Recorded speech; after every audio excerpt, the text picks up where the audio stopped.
Bismillahirrahmanirrahim. Alhamdulillahirabbil alamin. Wassalatu wassalamu ala asyrafil anbiya'i wal mursalin Sayyidina Muhammadin wa ala alihi wa sahbihi ajma'in. Subhanaka la ilma lana illa ma 'allamtana innaka antal alimul hakim. Wa la hawla wa la quwwata illa billahil aliyil azim. Allahumma salli wa sallim wa barik ala sayyidina Muhammadin fil qulubi wa rawaiha wa afidil abdan wa shifaiha wa nuril absari wal basair wa diyaiha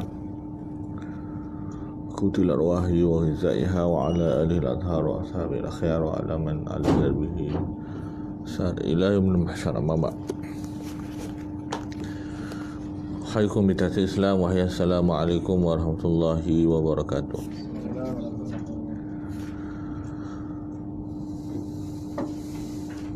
Alhamdulillah, pada tengah hari ini kita menyambung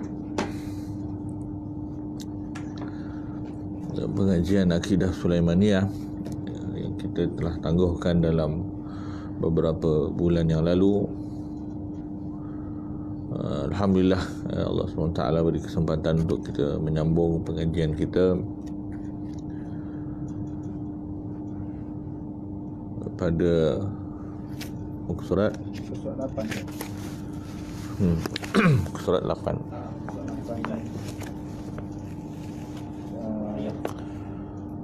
Al-Hayah.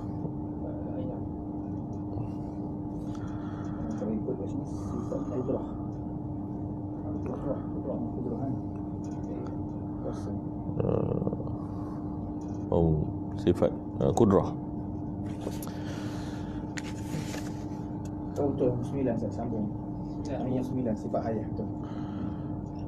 Baik, rukun iman yang pertama, percaya kepada Allah Subhanahu wa taala, dipecahkan pada sifat yang ke-9.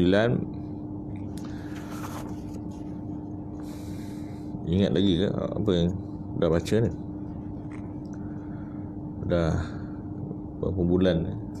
3 bulan. 12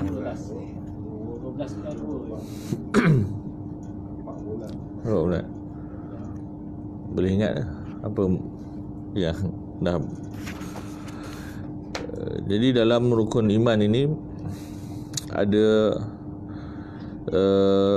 apa yang kita perlu tahu daripada keimanan kepada Allah. Itu yang kita sedang bahaskan. Jadi keimanan kepada Allah Subhanahu wa taala itu ada 3 prinsip, ada 3 komponen lah, 3 komponen.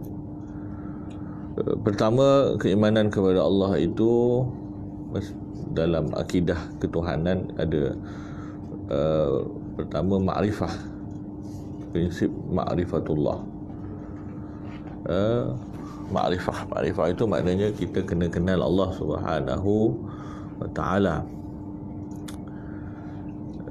Bukan sekadar taklid, itu maksudnya.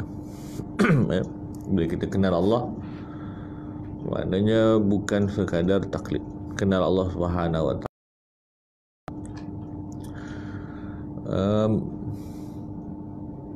Menetapkan kesempurnaan dia dan menafikan kekurangannya secara umum dan secara khusus, tetapi yang lebih penting ialah dengan dalil, dengan bukti.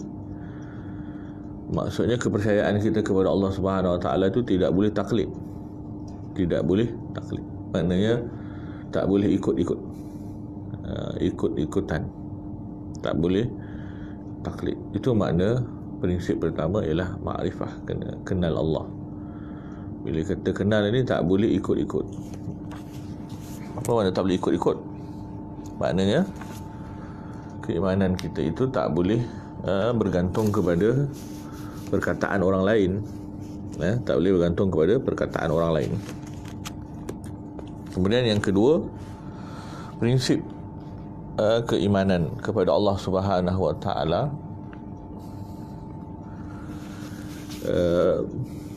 ialah tauhid.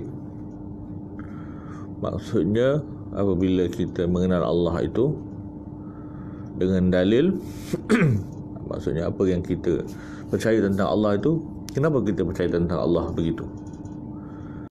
Kita tak boleh kata Allah itu ada. Kenapa kita kata Allah itu ada? Kerana orang kata Allah itu ada. Kita tak boleh percaya kepada Allah kerana percaya kepada orang. Kerana orang tu pun tahu dari mana. Adakah orang itu pernah melihat Allah? Tak juga. Jadi sama ada dalilnya bersambung sampai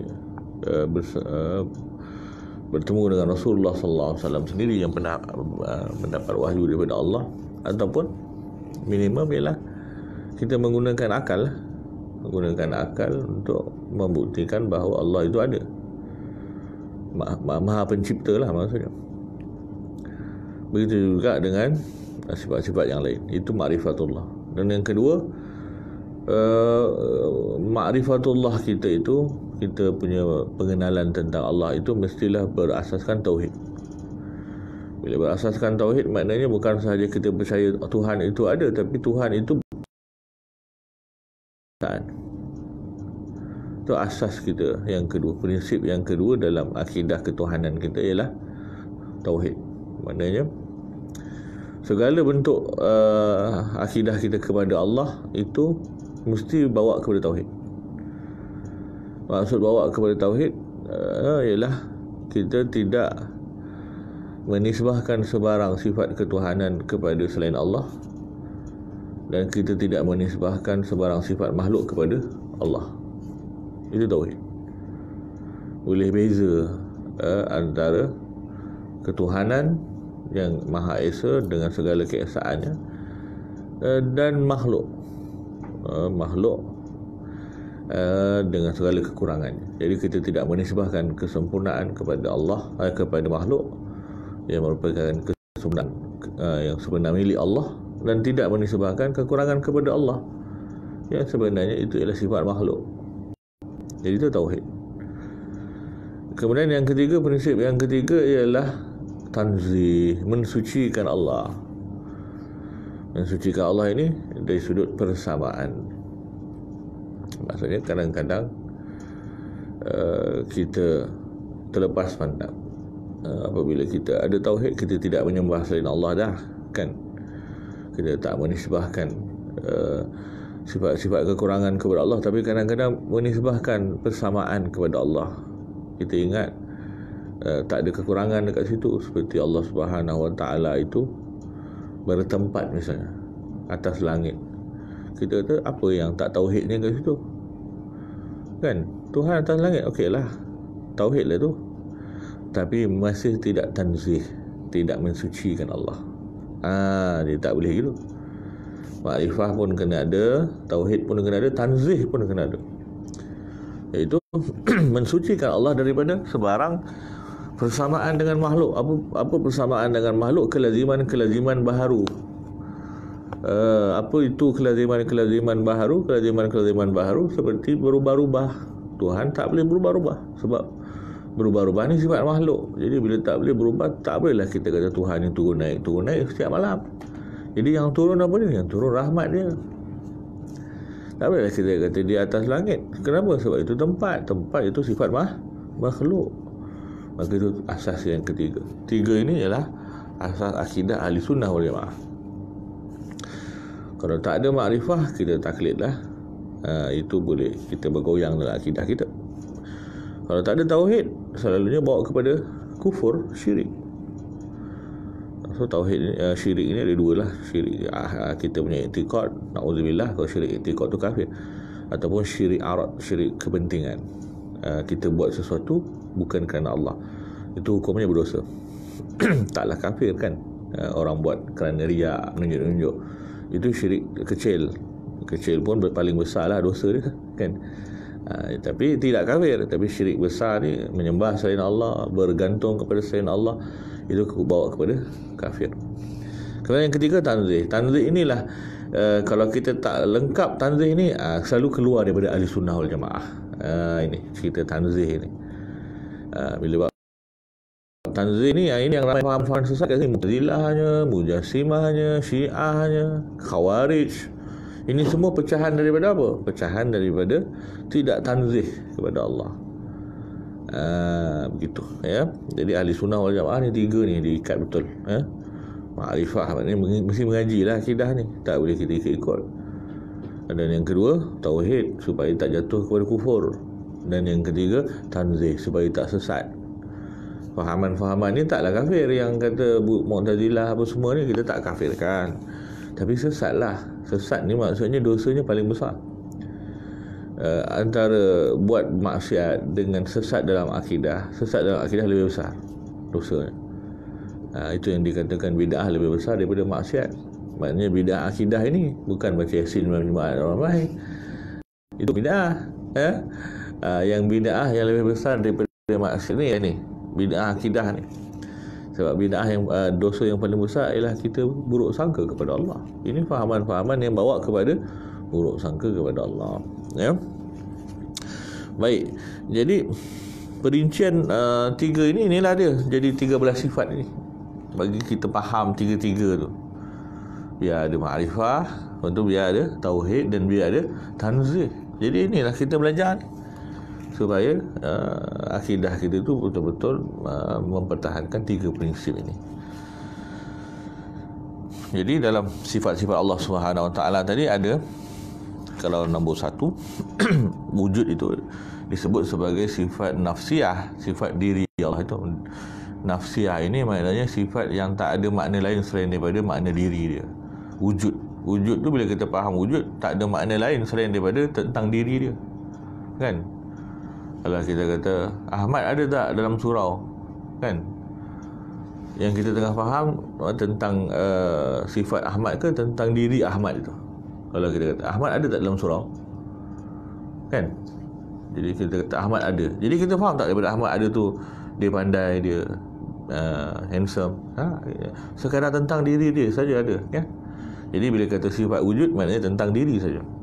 Bila kata Ahmad ada, Ahmad ada. So kita tak nampak lah tentang sifat-sifat lain. Tak ada makna lain selain daripada ada diri dia di dalam surau itu.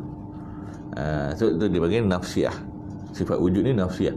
Tak ada makna lain selain daripada makna diri Allah itu. Ya. Kemudian sifat kedua dan seterusnya itu ada makna, makna yang kita faham. Tetapi nombor 2 sampai nombor 6 disebut sebagai salbiyah. Nombor 2 sampai nombor 6 salbiyah. Apa makna salbiyah? Sifat salbiyah ini ialah sifat-sifat yang tentang apa yang tak ada bagi Allah. Apa yang tak ada bagi Allah. Jadi kita kena faham masalah sempurnanya Allah ni, tanzih ni, dia ada 2 cabang. Tanzih ni, pertama menetapkan kesempurnaan, yang kedua menafikan kekurangan. Nampak? Dia ada 2 cabang daripada tanzih ni. Menetapkan kesempurnaan, dalam masa yang sama menafikan kekurangan. Menafikan kekurangan, dalam masa yang sama menetapkan kesempurnaan. Ya. Tetapi kalau kita menetapkan kesempurnaan, indirectly kita menafikan kekurangan. Kalau kita menafikan kekurangan, indirectly kita menetapkan kesempurnaan. Boleh nampak? Jadi salbiyah ini sifat-sifat yang secara makna salbiyah ini ialah menafikan kekurangan. Salbiyah ni menafikan kekurangan. Indirectly menetapkan kesempurnaan, secara tak langsung menetapkan kesempurnaan. Itu salbiyah. Bila kata Allah Subhanahu Wa Taala tidak ada permulaan, kidam, tidak ada permulaan, ni menafikan kekurangan, sebab adanya permulaan menyebabkan adanya pencipta bagi Allah. Jadi bila kata Tuhan tidak ada permulaan, bersifat dengan kidam, jadi itu tergambar daripada kita menafikan kekurangan ke menetapkan kesempurnaan. Sebenarnya menafikan kekurangan dulu, tapi indirectly menetapkan kesempurnaan. Itu salbiah semua begitu. Salbiah semua begitu. Sampailah sifat kudrah. Jadi sifat kudrah dipanggil ma'ani. Ma'ani itu maksudnya secara langsung daripada makna sifat ma'ani ini ialah menetapkan sempurna, menetapkan kesempurnaan. Maka indirectly menafikan kekurangan. Bila kita kata Allah Maha Berkuasa, automatik kita faham Allah ada sifat sempurna. Begitu dulu. Secara tak langsung menafikan sifat lemah. Ya. Tapi kalau salbiah, secara langsung kita faham menafikan kekurangan dulu. Secara tak langsung baru menetapkan kesempurnaan. Itu beza. Ya. Baik. Dan sifat kudrah kita dah bahaskan. Kerana Allah SWT Maha Berkuasa, jadi mestilah dia ada kuasa dalam diri dia. Jadi kuasa itu mengadakan sesuatu ataupun meniadakannya. Jadi kuasa ini kerja dia apa? Kerja dia memberi kesan. Makna kuasa tu ialah sifat yang memberi kesan. Allah lah yang beri kesan, tetapi dengan apa? Dengan sifat kuasa dia. Kalau kita kata Allah memberi kesan, tetapi Allah memberi kesan melalui sifat apa? Melalui sifat kuasa. Bukan kuasa yang beri kesan, tapi Allah, tetapi melalui sifat kuasa. Jadi sifat kuasa ini dia punya maknanya ialah memberi kesan. Memberi kesan ni mengadakan yang tak ada, yang boleh ada, dan meniadakan yang ada, yang boleh tak ada. Gitu. Dia bukan sekadar mengadakan yang tak ada saja, sebab ada benda yang memang tak boleh ada, macam mana nak ada kan? Jadi kerana itu dia kata boleh mengadakan mungkin sahaja. Mungkin ni benda yang boleh ada, boleh tak ada. Ataupun meniadakan mungkin. Sesuatu itu maknanya mungkin lah. Ya. Bukan makhluk, bukan benda mustahil. Benda-benda mustahil tak boleh diadakan. Apa benda mustahil? Lawan bagi Allah ataupun sekutu bagi Allah. Boleh tak? Mustahil adanya sekutu. Jadi boleh tak Allah cipta sekutu bagi dia? Tak masuk dalam kuasa tu.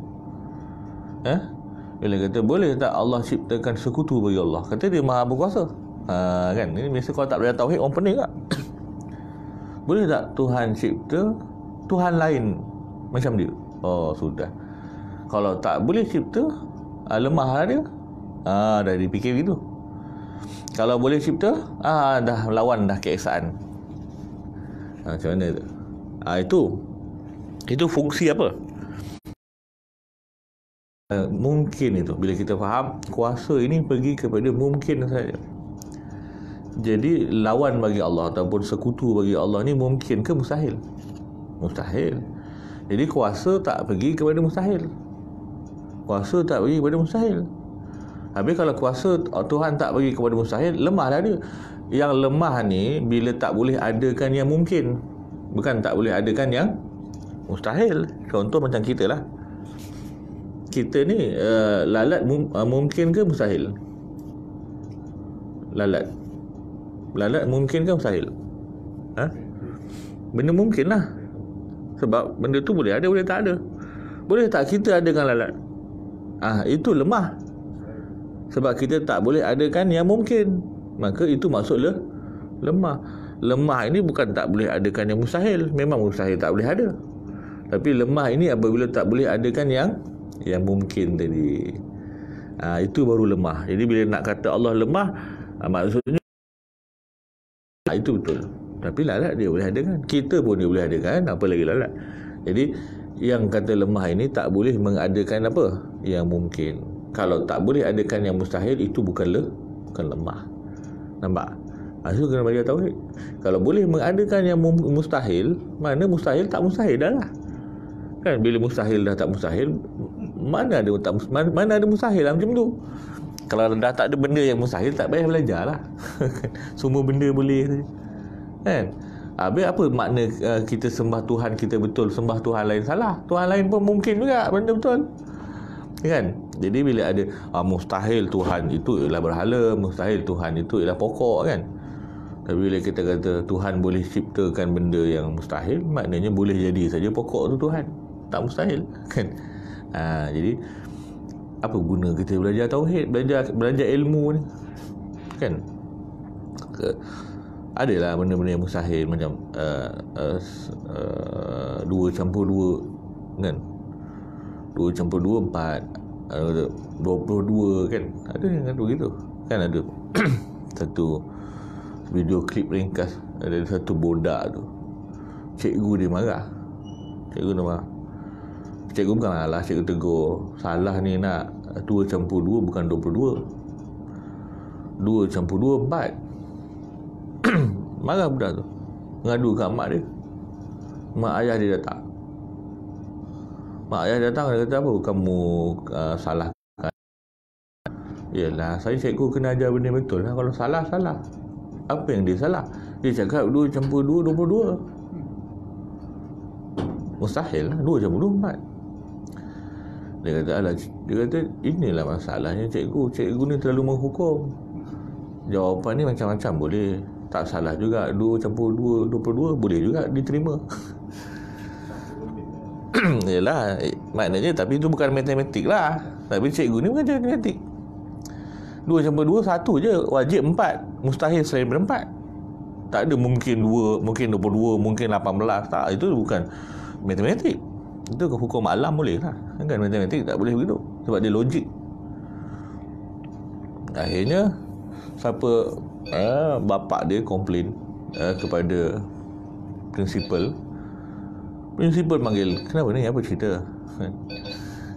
Cikgu kata, saya ajar anak betul-betul 2 campur 2 salah lah 4, salah lah 22 sebenarnya 4. Kita ni ajar, kita ni pembudayaan kita ni terbuka, liberal. Ni nak cerita pasal liberal ni. Nilai ni cerita pasal liberal. Kita ni ada sisi pandang yang beza. Kita boleh tengok 2 campur 2 boleh jadi 22. Tak ada masalah. Kita terbuka. Janganlah cepat sangat. Jangan jadi konservatif lah. 2 campur 2 mesti 4 saja. Boleh pelbagai. Tapi saya ajar matematik macam tu. 2 campur 2 memang 4. Wajib 4, mustahil saya bayar 4. Akhirnya bawa kepada board of director. Semua dengar apa masalah ni. Saya ajar 2 campur 2 4, dia buat 22. Saya kata salah. Lepas tu board of director semua pun liberal. Boleh je 22 pun boleh. Janganlah kita, kalau semua salah habis tak adalah murid lagi kita nanti. Fungsi cikgu mengajar benda betul lah. Kalau asyik salah lagi daripada sekolah, dapat macam mana? Akhirnya masuk berita. Masuk berita kisah itu. Akhirnya cikgu tu diberhentikan. Sebab sekolah tu dah malu. Akhirnya bila guru besar tu panggil cikgu tu untuk buat satu press conference lah, untuk bentikan dia lah, sebab nak memperjuangkan liberal tu. Buktikan cikgu yang tak sokong liberal ni dibuang kan. Jadi dia buat press conference.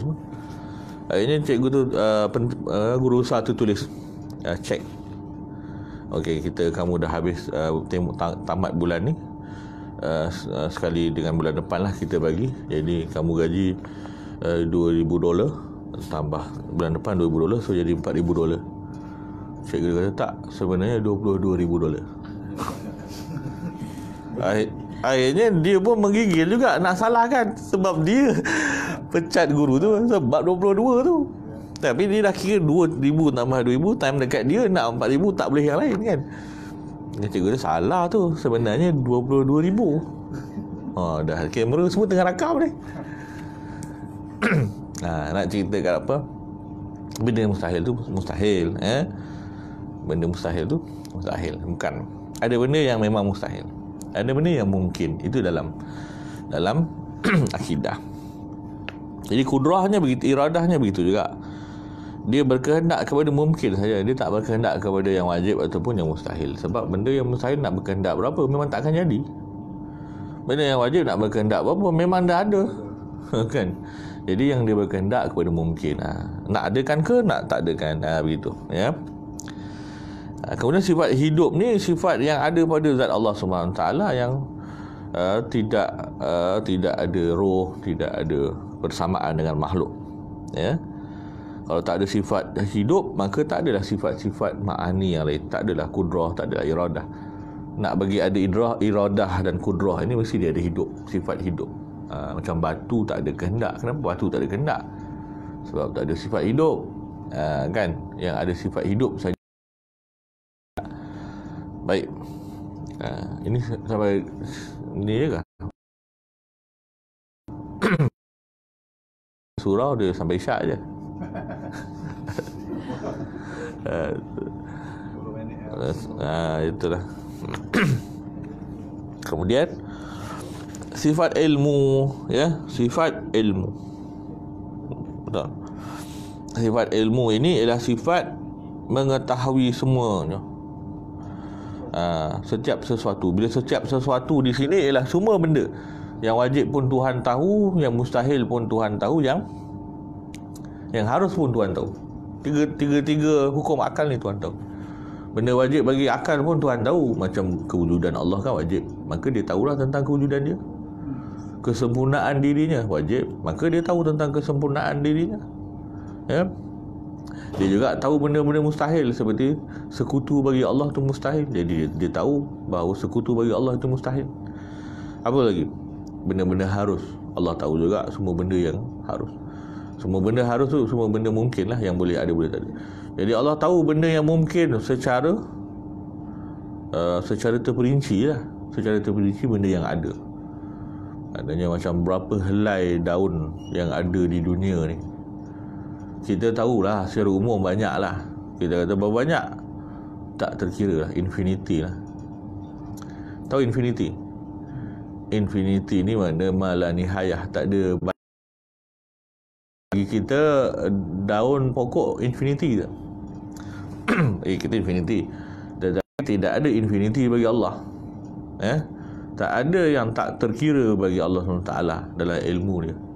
Selagi mana benda tu ada, benda tu ada batas bagi Allah. Sebab tu dia kata semua kullu ma wujida falahu had. Semua yang ada, semua yang diadakan maka ada batasan. Semua yang diadakan maka ada batasan. Tak boleh tak ada batasan. Kerana apa? Kerana asalnya dia tak ada. Bila dia ada maka dia mesti terbatas lah, kan? Dia mesti terbatas. Sebanyak mana pun banyak, di sisi Allah, Allah tahu. Di sisi kita sangat banyak lah, kan? Tengok pokok, satu pokok saja tak tahu dah daun ni berapa, belum lagi 2 pokok. Tapi di sisi Allah tak ada yang tak ada yang sama macam kita, yang kita tahu ke yang kita tak tahu, di sisi Allah sama saja. Di sisi kita ada gaib, ada tak gaib, kan? Di sisi Allah tak ada. So mana ada gaib di sisi Allah? Kita ada gaib wasyahadah.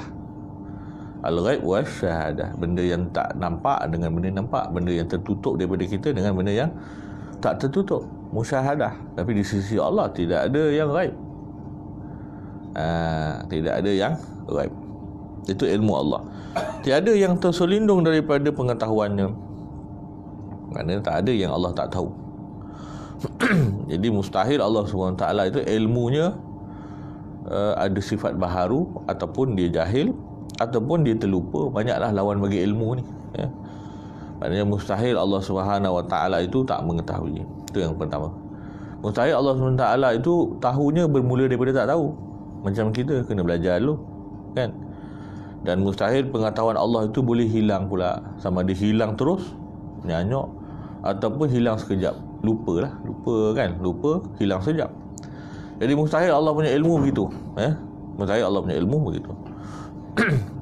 Bila kita kata mustahil hilangnya ilmu juga, mustahil Allah, maknanya Allah SWT wajib ilmu, maknanya Allah SWT sentiasa dalam keadaan sedar.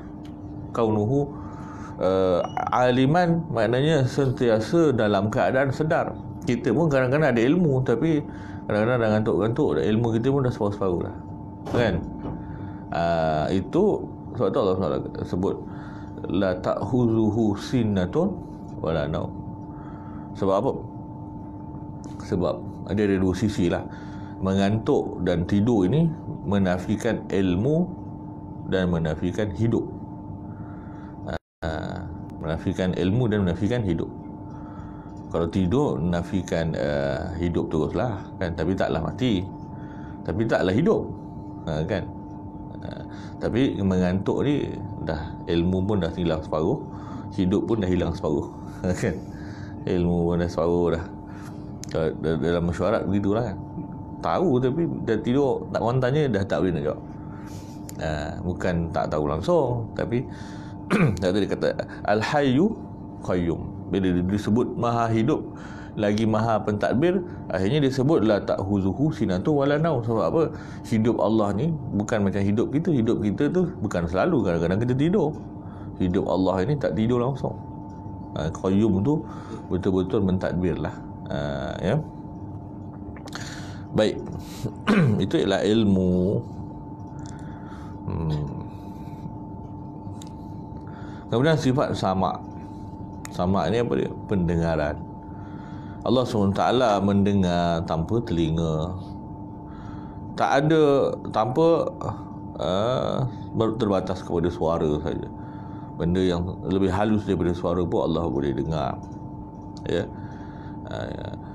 Maknanya tak ada yang tertutup daripada Allah. Kita ada yang halus, ada yang terang, ada yang tak jelas, ada yang dekat, ada yang jauh. Allah Taala tak ada dengar dari jauh, dengar dekat, tak ada bunyi halus, tak ada bunyi. Semua di sisi Allah dengar sama. Kenapa? Allah Taala punya pendengaran tidak dibatasi oleh telinga, tak dibatasi oleh jarak, tak dibatasi oleh bendanya, hanya berbunyi saja. Yang tak ada suara pun Allah dengar. Ya. Begitu juga abasar. Sifat ke-12. Allah melihat.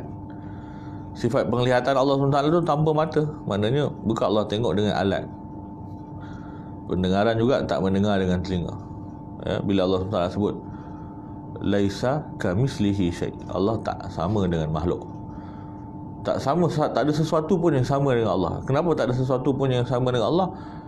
Wa huwas samiul basir. Allah SWT maha mendengar lagi maha melihat. Kalau makhluk mendengar, makhluk melihat. Betul. Tetapi makhluk mendengar pakai alat.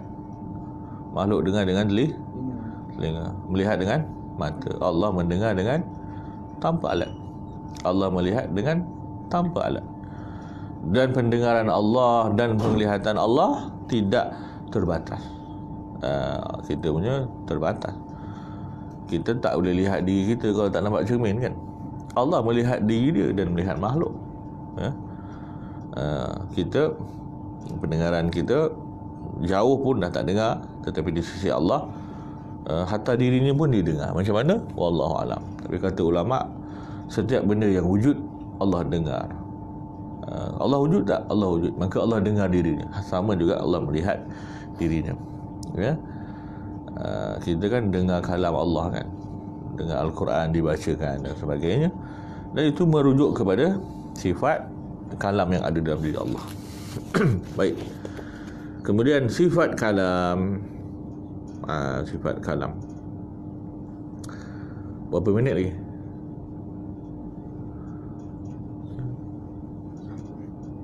Sifat kalam ni panjang ni. Pasal akidah kan, yang kita belajar akidah lah. Silakan, ada soalan?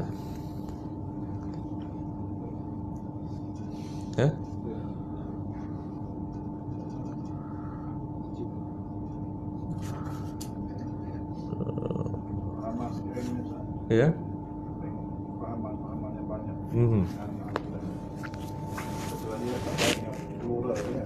Pluralism. Maksudnya ketuhanan dari pandangan dia orang lah. Pandangan plural. Jadi saya kena lagi kan, ada plural. Ada sifat Allah Taala sama.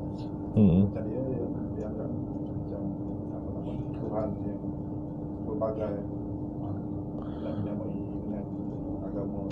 Baik. Fahaman pluralism ini sebenarnya ialah fahaman yang tidak mengiktiraf agama pun. Ya. Cuma dalam bahasa mudah, bila dia tak iktiraf agama, maka dia kata semua agama sama. Nampak macam hormat agama, tapi sebenarnya tak hormat mana-mana agama. Sebab bila kita mengatakan semua agama betul, maknanya tak ada agama betul. Sebab bila kita kata semua agama betul, semua agama ajar Tuhan yang berbeza. Kita tak kisahlah bab akhlak tu. Bab akhlak tak ada agama pun belajar akhlak. Tapi bila kata semua agama betul, semua agama ajar benda yang Tuhan yang sama ke yang lain? Tuhan yang lain. Bila Tuhan yang lain, macam mana semua agama tu Tuhannya Tuhan yang betul?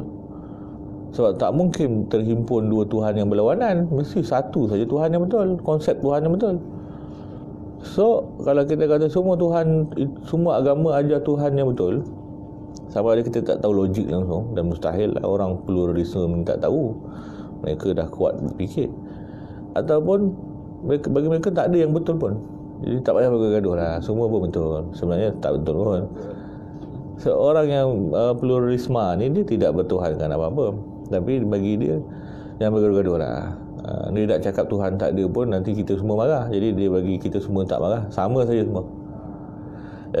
Sebab mustahil secara akalnya Tuhan betul itu ialah Tuhan yang berbeza-beza agama. Semua ajar benda lain. Ada yang kata Jesus anak Tuhan, ada yang kata apa? Ada yang kata Trimurti. Trimurti itu Brahma, Vishnu, Shiva dan sebagainya. Orang Buddha kata tak ada Tuhan. Orang Buddha tak ada Tuhan, yang ada dewa. Dia alam ni dia ada kitaran dia, kitaran karma itulah, reincarnation. Kita ni hidup pusing-pusing lah sampai kita ni capai kepada makna hidup yang sempurna, maka kita keluar daripada reincarnation ni, kita keluar daripada pusingan ni, samsara, kita pergi kepada nirvana. So nirvana ni keluar daripada samsara ni, keluar daripada pusing-pusing ni. Kalau kita hidup sekarang ni, kita jadi jahat-jahat, lama-lama jadi haiwan. Kalau kita haiwan, kalau jadi haiwan tu lah. Tapi haiwan pun kena jaga baik-baik juga. Kalau haiwan ni pun buat hal juga, nanti jadi hantu, turun lagi. Ada yang jahat sangat, terus jadi hantu. So bila jadi hantu ni dah payah. Ada yang kita nak keluar sampai jadi god, ataupun jadi dewa. Saya pernah buat dengan kawan saya yang Buddha. Saya faham lah, kalau kita faham sistem ni kan. So saya tanya, siapa yang ciptakan sistem ni?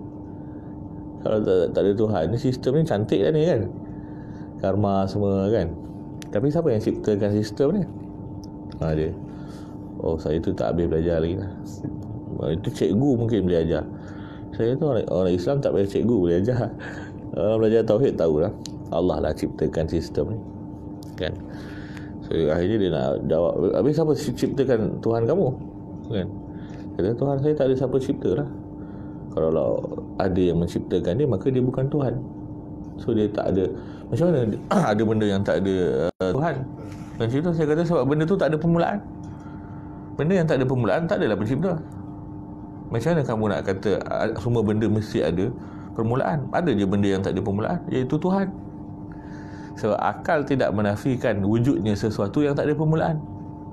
So mungkin kita tak nampak. Itu masalah kebiasaan kita. Tetapi akal sendiri boleh terima adanya sesuatu yang tak ada permulaan. Apalagi ada makhluk ciptaan. Apabila ada makhluk ciptaan, automatik adanya pencipta yang tak ada permulaan. Automatik. Apa makna pencipta yang tak ada permulaan? Maknanya pencipta itu wujudnya ialah milik dirinya.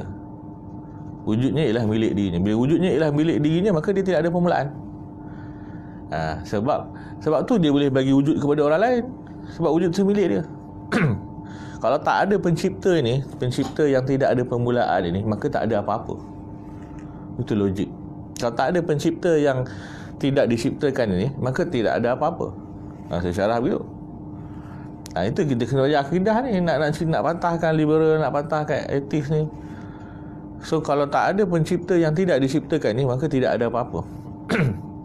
Tidak ada namanya penciptaan. Saya bagi contoh mudah ni, dia panggil dalil khitabi. Dia bukan dalil akli, tapi dalil akli ni falsafah pening pula nanti daur tasalsul ni. Bagi dalil khitabi. Dalil retorik dia panggil. Tapi orang boleh faham lah. Macam dua contoh, tapi bagi satu contoh je. Tak ada duit. Nak pakai 100 ringgit. Jadi dia tak ada duit, jadi dia nak pinjam kepada si B. B nak beri pinjaman kepada A, tapi dia pun tak ada 100. Maka apa dia kena buat? Pinjam lagi kepada C, betul, untuk bagi kepada A. Jadi C pun tak ada 100. C cari D untuk bagi pinjam kepada B, untuk B bagi pinjam kepada A. Jumpa D, D pun tak ada 100.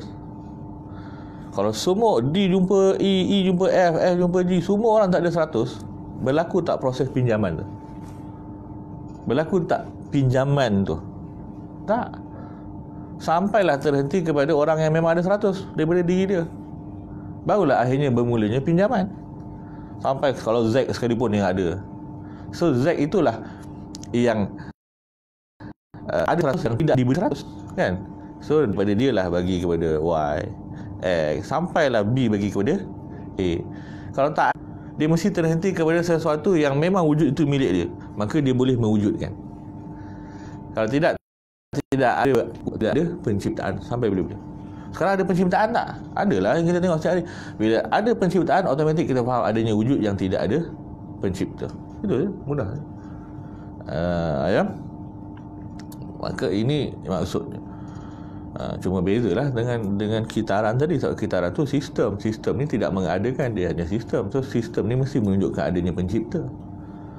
Itu maksud kita. Macam mana sistem samsara dan karma ni? Ada sistem, tapi siapa yang ciptakan? Takkan sistem tu ada sendiri. So sistem tu pula yang menciptakan kita. Sistem mana boleh menciptakan? Sistem hanya sistem. So itu dari satu sisi lah. Kalau orang kita belajar akidah betul-betul, kita akan mulakan hiwar. Kita bukan nak menyalahkan orang lain, tak. Tapi kita kesian.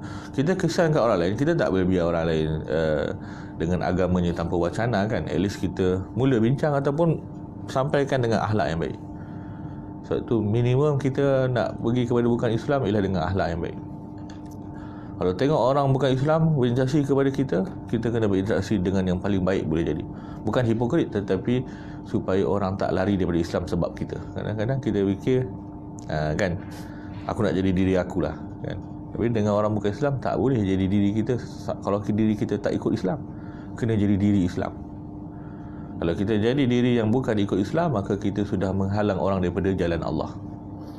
So orang tengok kita, ini ke Islam? Dah, sudah.